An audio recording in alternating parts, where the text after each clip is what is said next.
Hello friends, good morning. आज हम NCERT class 8 science के 17 चैप्टर को स्टार्ट कर रहे हैं, जिसका नाम है तारे एवं सौर परिवार।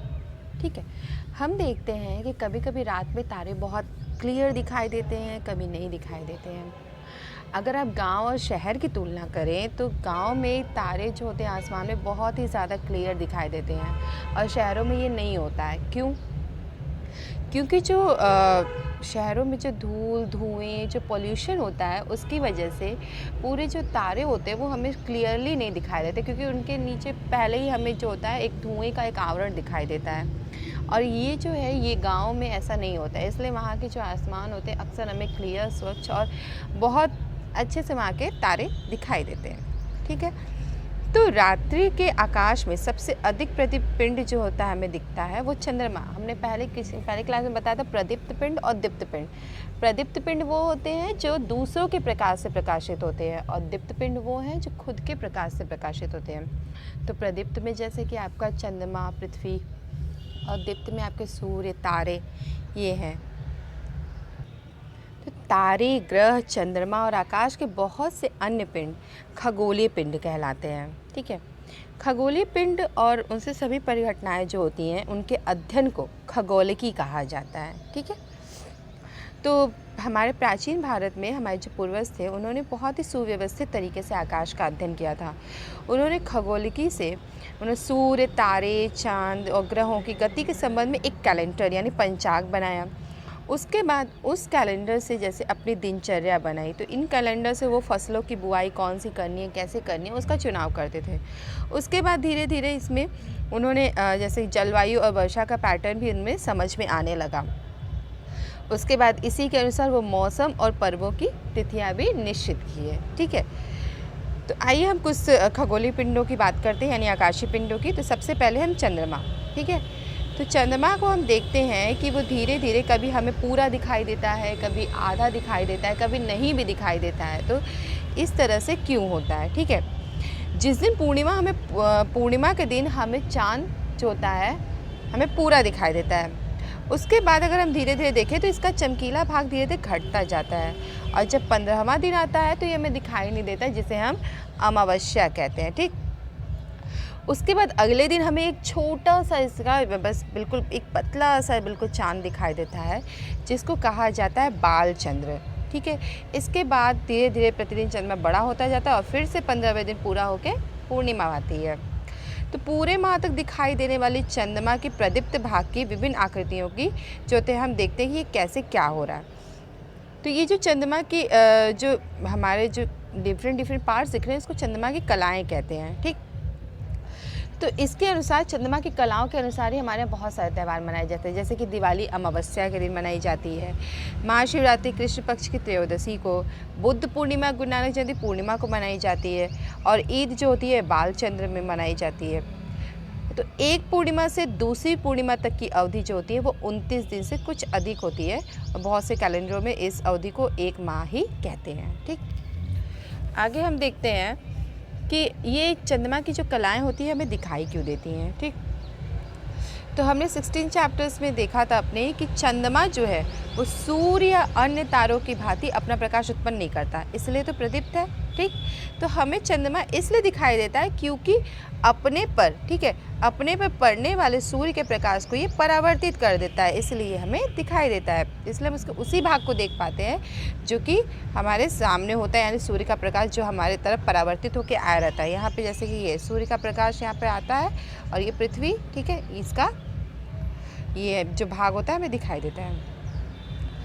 आगे है कि हमें यहाँ पे जो क्रियाकलाप कराया गया है तो हमें ये बताया गया है कि क्यों हमें सिर्फ और सिर्फ जो होता है चांद का एक ही भाग क्यों दिखाई देता है। ठीक है, उसके पीछे के भाग के हम नहीं देख सकते। ठीक है, तो ऐसा करने के लिए यहाँ क्रियाकलाप कराया गया क्योंकि पृथ्वी जो है वो तो अपनी धुरी पर भी घूम रही है और सूर्य के चारों तरफ भी घूम रही है और चंद्रमा क्या कर रहा है, वो पृथ्वी का चक्कर लगाता जाए। तो जितना चंद्रमा के सामने आएगा वही हमें दिखाई देता, जितना पृथ्वी के सामने चंद्रमा का भाग आएगा वो हमें दिखाई देता है। देख लेते हैं कि जो चंद्रमा है वो पृथ्वी का चक्कर लगा रहा है और वहीं पे जो पृथ्वी है वो चंद्रमा सहित सूर्य का चक्कर लगा रहा है। ठीक है, आगे हम देखते हैं कि जो पूर्णिमा और अमावस्या होती है तो उस दिन जो होता है सूर्य, चंद्रमा और पृथ्वी के सापेक्ष स्थितियों का हम किस तरह से अनुमान लगा सकते हैं। ठीक है, बालचंद्र के पश्चात पृथ्वी से देखने पर प्रतिदिन चंद्रमा के प्रतिभाग में वृद्धि होती जाती है और पूर्णिमा के पश्चात पृथ्वी से देखने पर चंद्रमा का सूर्य द्वारा प्रतिप्त भाग प्रतिदिन आकार में घटता जाता है। ठीक, आगे हम देखते हैं कि चंद्रमा पृथ्वी की एक परिक्रमा पूरी करने में अपने अक्ष पर एक घूर्णन पूरा करता है। चंद्रमा का पृष्ठ, ये पहले जो है कवियों और कहानीकारों ने बताया था कि चंद्रमा जो है चित्ताकर्षक पिंड है, लेकिन जब अंतरिक्ष यात्रियों ने चंद्रमा पर कदम रखा तो उन्होंने पाया कि वहाँ का जो चंद्रमा का जो पृष्ठ है वो धूल से भरा हुआ है, बिल्कुल निर्जन है और वहाँ पे बहुत सारे गड्ढे हैं डिफरेंट टाइप्स के, और वहाँ पे खड़ी ढाल वाले ऊंचे पर्वत भी हैं और कुछ पर्वत तो ऐसी इतनी ऊंचाई के भी हैं जो पृथ्वी के सर्वाधिक ऊंचाई के पर्वतों के समान हैं। ठीक है, तो चंद्रमा पर न ही वायुमंडल है न ही जल है, तो इसलिए वहाँ जीवन की संभावना कर सकते हैं या नहीं, ये आप बताइएगा। ठीक है, आगे है, हम जानते हैं कि 21 जुलाई 1969 को अमेरिका के अंतरिक्ष यात्री नील आर्मस्ट्रांग ने सबसे पहले चंद्रमा पर अपने कदम रखे थे। उनके बाद एडविन एल्ड्रिन चंद्रमा पर उतरे थे। आगे है तारे।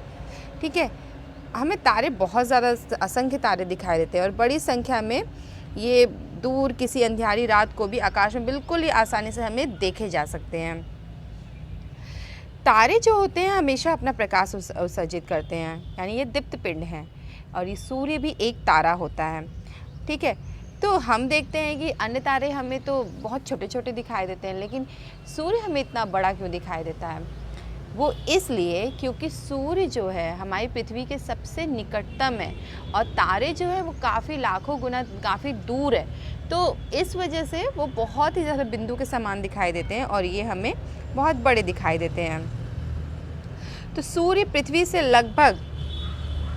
जो है वो पृथ्वी से लगभग 15 करोड़ किलोमीटर दूर है।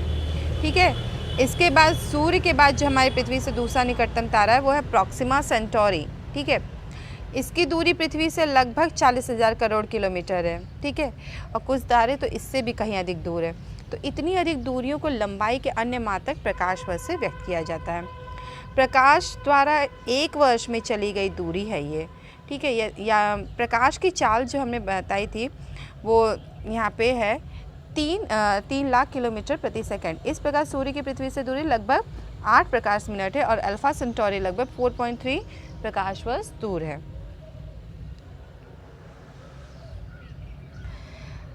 नेक्स्ट है, यहाँ पे बताया गया है कि दिन के समय भी आकाश में तारे होते हैं, ये हम जानते हैं, लेकिन उस समय सूर्य के तीव्र प्रकाश के कारण वे हमें दिखाई नहीं देते हैं।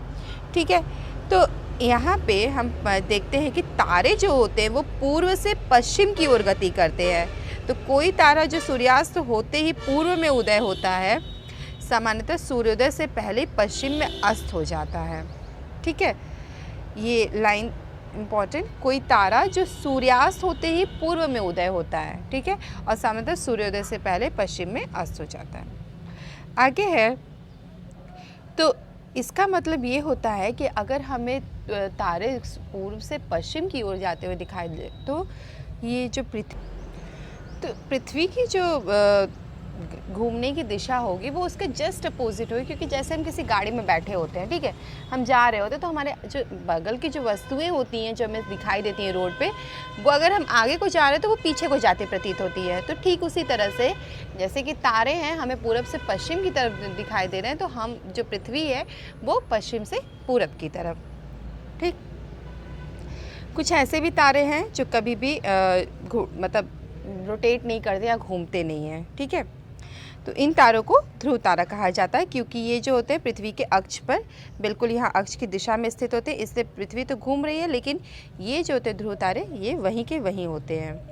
नेक्स्ट है तारामंडल। ठीक है, अब हम देखते हैं यहाँ पे आकृतियों जो हमने पहचाने जाने वाले योग्य आकृतियों वाले तारों के समूह का जो होते हैं तारामंडल कहते हैं, कि तारों से जो आकृति बना के हम देखते हैं वो तारामंडल हो रहा है। ठीक है, प्राचीन काल में मनुष्यों ने आकाश में तारों को पहचानने के लिए तारामंडलों की अभिकल्पना की। तारामंडलों की आकृतियाँ उन व्यक्तियों की सुपरिचित वस्तुओं के सदृश थी।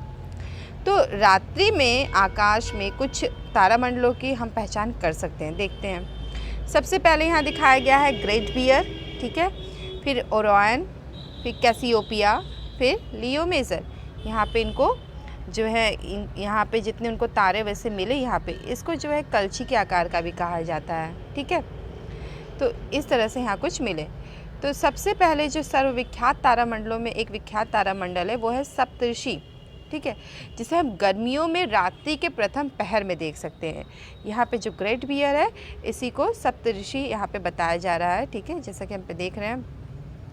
तो इस तारामंडल को बिग डिपर, ग्रेट बियर या फिर अर्सा मेजर भी कहते हैं। ये 7 सुस्पष्ट तारों के तारे होते हैं, यहाँ 3 है, यहाँ 4 है, ठीक है, तो इसलिए इसको सप्तऋषि।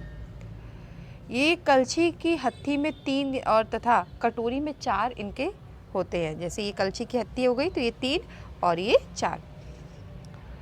तो ये सभी प्राचीन संस्कृतियों में विभिन्न नक्षत्रों के संबंध में दिलचस्प पौराणिक कथाएं प्रचलित होती हैं इनके लिए। आगे हम देखते हैं, यहाँ पे बताया गया है कि गर्मियों ध्रुव तारा के बारे में, कि हम ध्रुव तारों को कैसे पहचान सकते हैं। तो ध्रुव तारों के लिए गर्मी के रात्रि के समय लगभग 9 बजे, ठीक है, जब आकाश में चंद्रमा नहीं हो तो उस समय आकाश के उत्तरी भाग का प्रेक्षण करने पर हम सप्तऋषि को पहचाने सबसे पहले। उसके बाद, ठीक है, सप्तऋषि के सिरे के 2 तारों को देखें, ठीक, 2 तारों को देखने के बाद इन 2 तारों से गुजरने वाली सरल रेखा की कल्पना करिए, ठीक है। यहाँ पे 2 तारे अर्सा मेजर की और उसके बाद सीधे, तो ये ध्रुव तारा होगा, ठीक है। तो ये करीब हम जो 2 तारों की कल्पना करेंगे उससे सरल रेखा गुजरेगी, ठीक है। इस काल्पनिक रेखा को उत्तर दिशा में आगे बढ़ाने पर यह रेखा एक ऐसे तारे पर पहुँचेगी जो बहुत ही ज़्यादा चमकीला नहीं है, वह है ध्रुव तारा। ध्रुव तारे का कुछ समय तक परीक्षण करना चाहिए, ठीक है, वो हमें दिखाई देते हैं। उसके बाद अब देखते हैं कि ये जो ध्रुव तारा होता है क्या ये चक्कर लगाते हैं या इनके चारों तरफ ये जो सप्तऋषि होते हैं ये चक्कर लगा रहे हैं। तो यहाँ पे ऐसा पाया गया है कि वास्तव में सभी तारे जो होते हैं ध्रुव तारे की परिक्रमा करते प्रतीत होते हैं, ठीक। आगे है ओरायन, एक अन्य विख्यात तारामंडल है जिसे हम सर्दियों में मध्य रात्रि में देख सकते हैं। यह आकाश में सर्वाधिक भव्य तारामंडलों में गिना जाता है। इसमें भी 7 या 8 चमकीले तारे होते हैं। ओरायन को शिकारी भी कहते हैं। इसके 3 मध्य तारे शिकारी की बेल्ट को निरूपित करते हैं और चमकीले तारे चतुर्भुज के रूप में व्यवस्थित रहते हैं। ये बीच में जो है बेल्ट और ये सब जो है चतुर्भुज की तरह। आकाश में सबसे अधिक चमकीला तारा सीरियस है, यानी लुब्धक, ओरायन के निकट दिखाई देता है। सीरियस को ढूंढने के लिए ओरायन के मध्य के 3 तारों से गुजरने वाली रेखा की कल्पना कीजिए। इसके अनुदिश पूर्व दिशा की ओर देखिए, ठीक है। इस रेखा के अनुदिश आपको एक अत्यंत चमकीला तारा दिखाई देगा जिसे कहा जाता है सीरियस। उत्तरी आकाश में एक अन्य प्रमुख तारामंडल है कैसियोपिया, ठीक है। ये सर्दियों में रात्रि के प्रथम प्रहर में दिखाई देता है। ये करीब W या फिर एम के बिगड़े आकृति के रूप में जैसा दिखाई देता है, ठीक।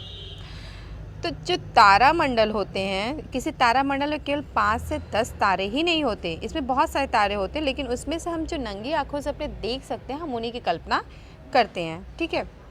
आगे है सौर परिवार, ठीक है। सौर परिवार सूर्य और इसकी परिक्रमा करने वाले खगोलीय पिंडों से मिलकर सौर परिवार बना है, ठीक है। इसमें बहुत सारे पिंड हैं जैसे धूमकेतु, ग्रह, क्षुद्र ग्रह, उल्काएं, ये सारी चीज़ें। सूर्य और इनके पिंडों के बीच जो होता है वो गुरुत्वाकर्षण बल के कारण ये पिंड जो होते हैं सूर्य की परिक्रमा करते रहते हैं।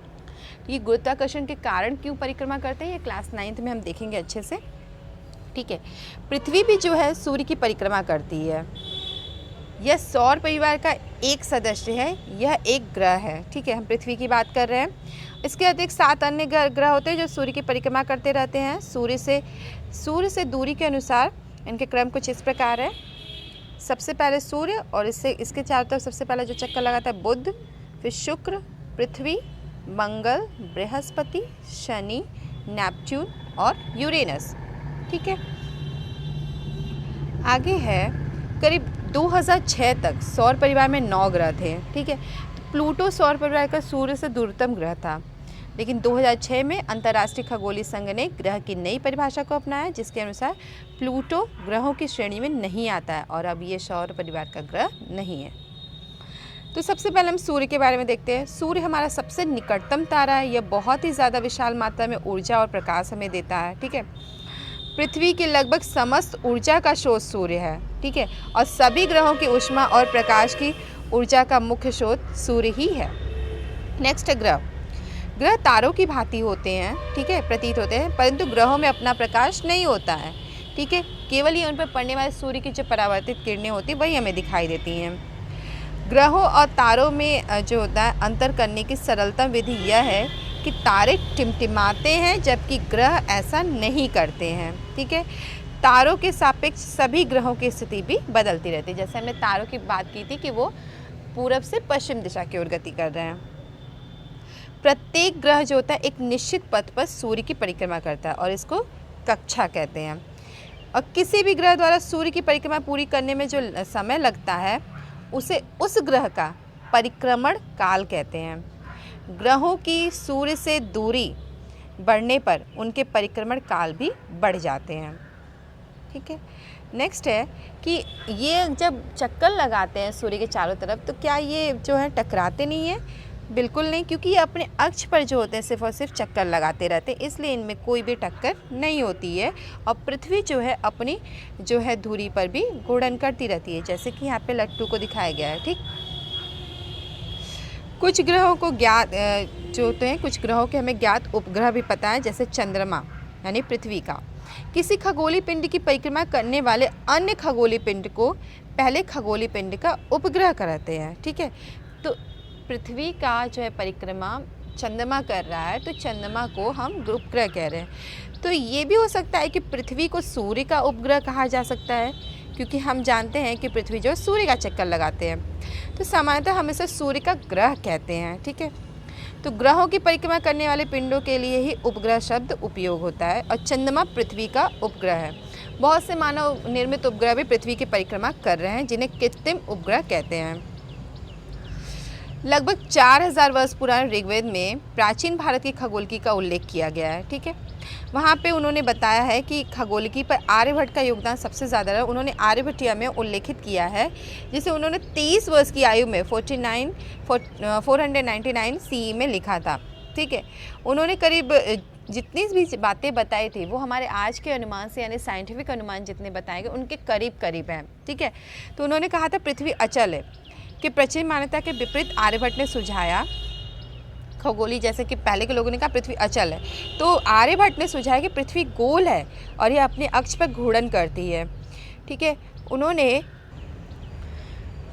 उन्होंने करीब बताया कि 23 घंटे 56 मिनट 4.1 सेकेंड में जो है इसका नक्षत्र काल है, जो कि आज के हमारे बहुत ही निकटतम मान के एकदम बिल्कुल बराबर है, ठीक है। चंद्रमा और ग्रह सूर्य के प्रकाश के परावर्तन द्वारा चमकते प्रतीत होते हैं, ऐसा उन्होंने पहले ही प्रतिपादित कर दिया था।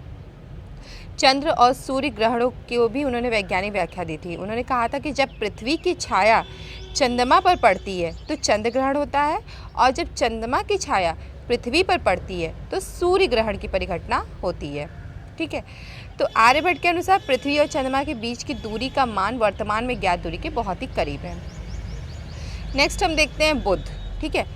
बुध ग्रह जो है हमें पता है कि सबसे निकटतम ग्रह है और ये हमारे सौर परिवार का सबसे छोटा ग्रह है, क्योंकि बुध जो है सूर्य के बहुत ज़्यादा नज़दीक होने के कारण इसका जो होता है ये सूर्य की चकाचौंध में हमेशा छिपा रहता है, इसलिए इसका प्रेक्षण करना कठिन होता है।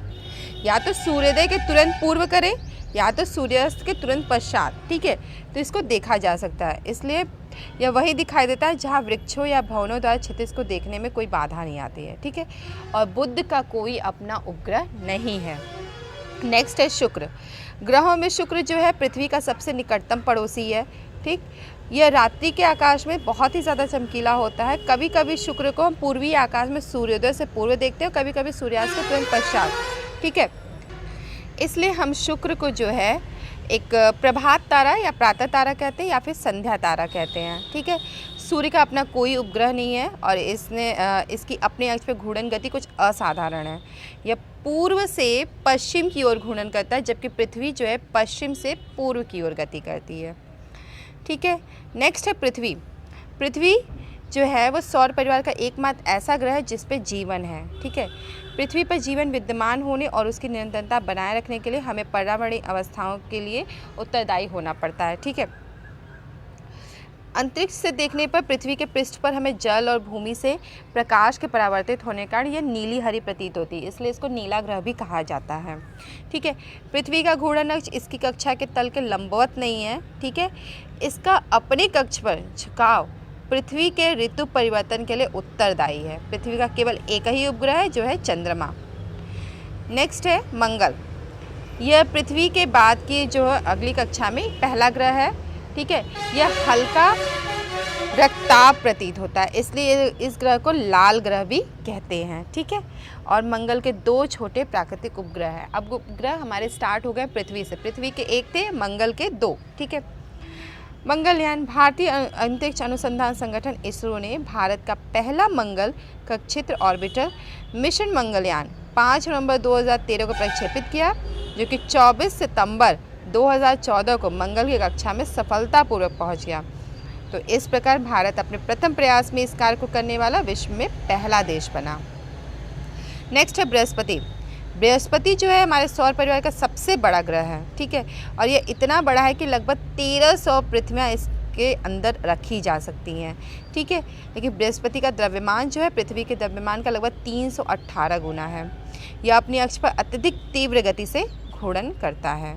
ठीक, यहाँ पे बताया गया है कि पृथ्वी का जो कक्षीय तल है और विषुवतीय तल है ये करीब 23.5 डिग्री पर झुके हुए प्रतीत होते हैं। नेक्स्ट है बृहस्पति के बहुत से प्राकृतिक उपग्रह हैं। यहाँ पे करीब 4 दिखाए गए हैं। ठीक है, यानी 4 चंद्रमा। ठीक, और आकाश में अत्यधिक चमकीला प्रतीत होने के कारण आप इसे आसानी से नहीं देख पाते हैं। ठीक है, इसके लिए दूरबीन की सहायता से हम इसे देख सकते हैं। नेक्स्ट है शनि। बृहस्पति के बाद है यहाँ पे शनि, जो कि रंग में पीला सा होता है। इस ग्रह के रमणीय वलय इसे सौर परिवार में अद्वितीय बनाते हैं। ठीक है, इसका ये जो वलय है, यह वलय जो होता है यह नंगी आंखों से दिखाई नहीं देता है। ठीक है, इसे दूरदर्शक से देखना होगा।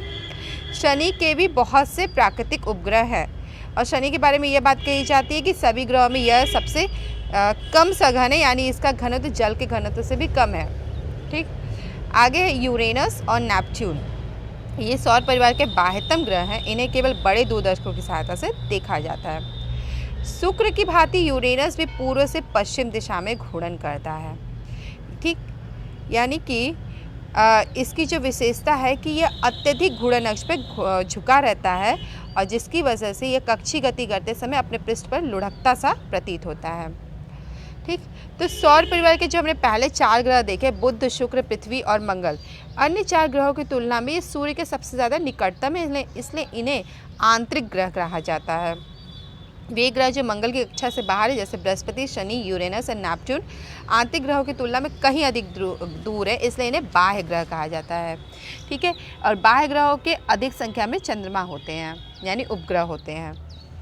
दूसरा है सौर परिवार के कुछ अन्य सदस्य। ठीक है, सूर्य की परिक्रमा ग्रहों के अतिरिक्त कुछ अन्य पिंड भी करते हैं। ये भी सौर परिवार के सदस्य हैं, जो कि कहलाते हैं क्षुद्र ग्रह। ठीक है, मंगल और बृहस्पति की कक्षाओं के बीच बहुत ही ज़्यादा अंतराल होता है। ठीक है, यहाँ पर इनके बीच यहाँ पे बहुत ज़्यादा अंतराल होने की वजह से यहाँ पे बहुत सारे छोटे छोटे पिंड होते हैं जो सूर्य की परिक्रमा करते हैं। इन्हें क्षुद्र ग्रह कहा जाता है। ठीक है, क्षुद्र ग्रहों को केवल बड़े दूरदर्शकों से ही देखा जा सकता है। नेक्स्ट है धूमकेतु। धूमकेतु भी हमारे सौर परिवार का सदस्य है। ये बहुत ही ज़्यादा परवली कक्षाओं में सूर्य की परिक्रमा करता है। ठीक है, इनका सूर्य का परिक्रमण काल जो होता है सामान्यतः बहुत ज़्यादा अधिक होता है। सामान्यतः धूमकेतु चमकीले सिर और लंबी पूँछ वाले होते हैं। जैसे जैसे कोई धूमकेतु सूर्य के समीप आता जाता है, इसके पूँछ की आकृति बढ़ती जाती है। ठीक, ऐसे हमें बहुत से धूमकेतु ज्ञात हैं और समय समय पर एक निश्चित अंतराल के बाद ये दिखाई भी देते हैं। जैसे कि इस अभी तक जो धूमकेतु देखा गया था करीब 1986 में देखा गया था, और ये धूमकेतु करीब 76 वर्ष के अंतराल पर ही दिखाई देते हैं। ठीक है, ये हालिका धूमकेतु होता है। नेक्स्ट है धूमकेतुओं के विषय में अंधविश्वास। कहा जाता है कि धूमकेतु के दिखने पर बहुत सारी महामारी, युद्ध या बाढ़ आते हैं। ऐसा कुछ नहीं है। ठीक है, नेक्स्ट है उल्काएं और उल्कापिंड। रात्रि के समय जब आकाश हमें साफ और चंद्रमा नहीं होता है तो हमें कुछ कभी कभी प्रकाश दिखाई देता है, एक चमकीला सा धारा जैसा, ठीक है। इसे कहा जाता है शूटिंग स्टार या फिर टूटता तारा। यद्यपि ये तारा नहीं है, यह उल्का है। उल्का जो होता है वो छोटे पिंड होते हैं जो कभी कभी पृथ्वी के वायुमंडल में प्रवेश कर जाते हैं और उस समय इनकी जो अति उच्च चाल होती है, वायुमंडलीय घर्षण का ये गर्म हो जाते हैं और जिसकी वजह से जल उठते हैं और चमक के साथ बहुत ही जल्दी वाष्पित हो जाते हैं और इसी कारण हमें इनकी एक पतली सी धारा दिखाई देती है। कुछ जो उल्का होते हैं आकार में इतने बड़े होते हैं कि पूर्णतः वाष्पित होने से पूर्व ही पृथ्वी पर पहुंच जाते हैं और वह पिंड जो पृथ्वी पर पहुंचता है उसे उल्का पिंड कहते हैं। उल्का पिंड वैज्ञानिकों को उस पदार्थ की प्रकृति की खोज करने में सहायता करते हैं जिससे सौर परिवार बना है। नेक्स्ट है उल्का वृष्टि।